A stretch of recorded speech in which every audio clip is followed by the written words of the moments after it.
আশা করি তোমরা আগের ভিডিওগুলো দেখেছো। শুরু করছি আজকের ক্লাস। Phrase 11, aid and অ্যাবিট। এর বাংলা হলো আইন বহির্ভূতভাবে সাহায্য করা এবং প্ররোচনা দেওয়া অথবা অপরাধীকে প্রশ্রয় দেওয়া। যেমন, the thief was aided and abetted by his accomplice. চোরটি তার সহযোগীর সাহায্য ও প্ররোচনায় অপরাধ করেছিল।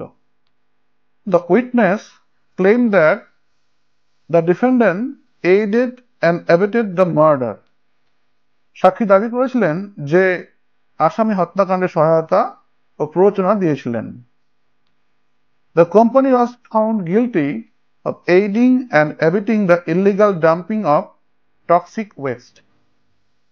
কোম্পানিটি বিষাক্ত বর্জ্য অবৈধভাবে ফেলে দেওয়ার জন্য সহায়তা ও প্ররোচনার অপরাধে দোষী সাব্যস্ত হয়েছিল। The teacher was accused of aiding and abetting his students cheating on the exam.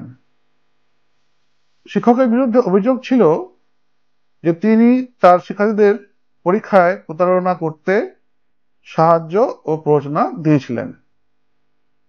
Phrase 12, under the aegis of.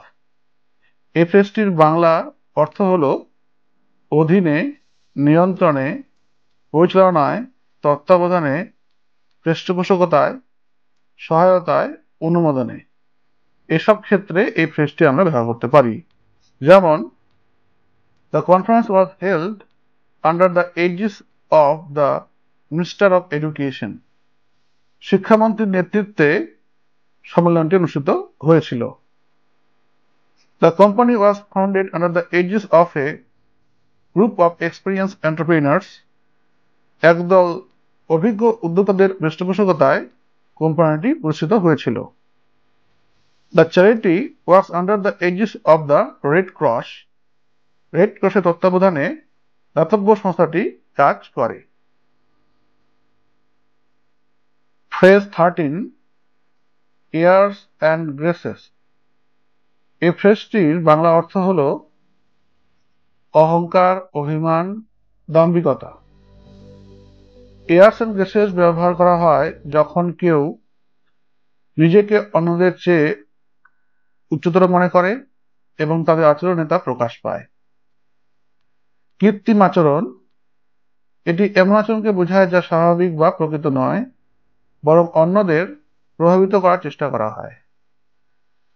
অপ্রয়োজনীয় আনুষ্ঠানিকতা, এয়ার্স অ্যান্ড গ্রেসেস ব্যবহার করা হয় যখন কেউ এমন নিয়ম মেনে চলে যা অপ্রয়োজনীয় এবং অর্থহীন বলে মনে হয়। এসব ক্ষেত্রে এয়ার্স অ্যান্ড গ্রেসেস ব্যবহার হয়।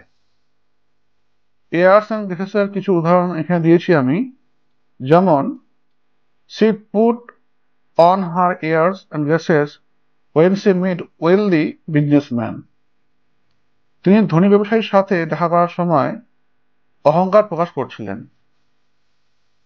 His airs and graces made him unpopular with his colleagues.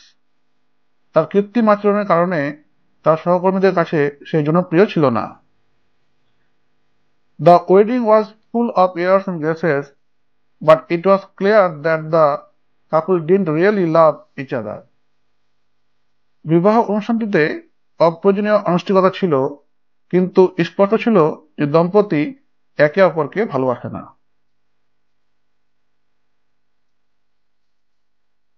Phrase 14, align two. এই ফ্রেজটির বাংলা অর্থ হল বিদেশি, অপরিচিত, অসঙ্গত, বিপরীত, অনৈতিক, অস্বাভাবিক। এইসব ক্ষেত্রে অ্যালাইন টু ব্যবহার হয়। এবার কিছু উদাহরণ দেখি।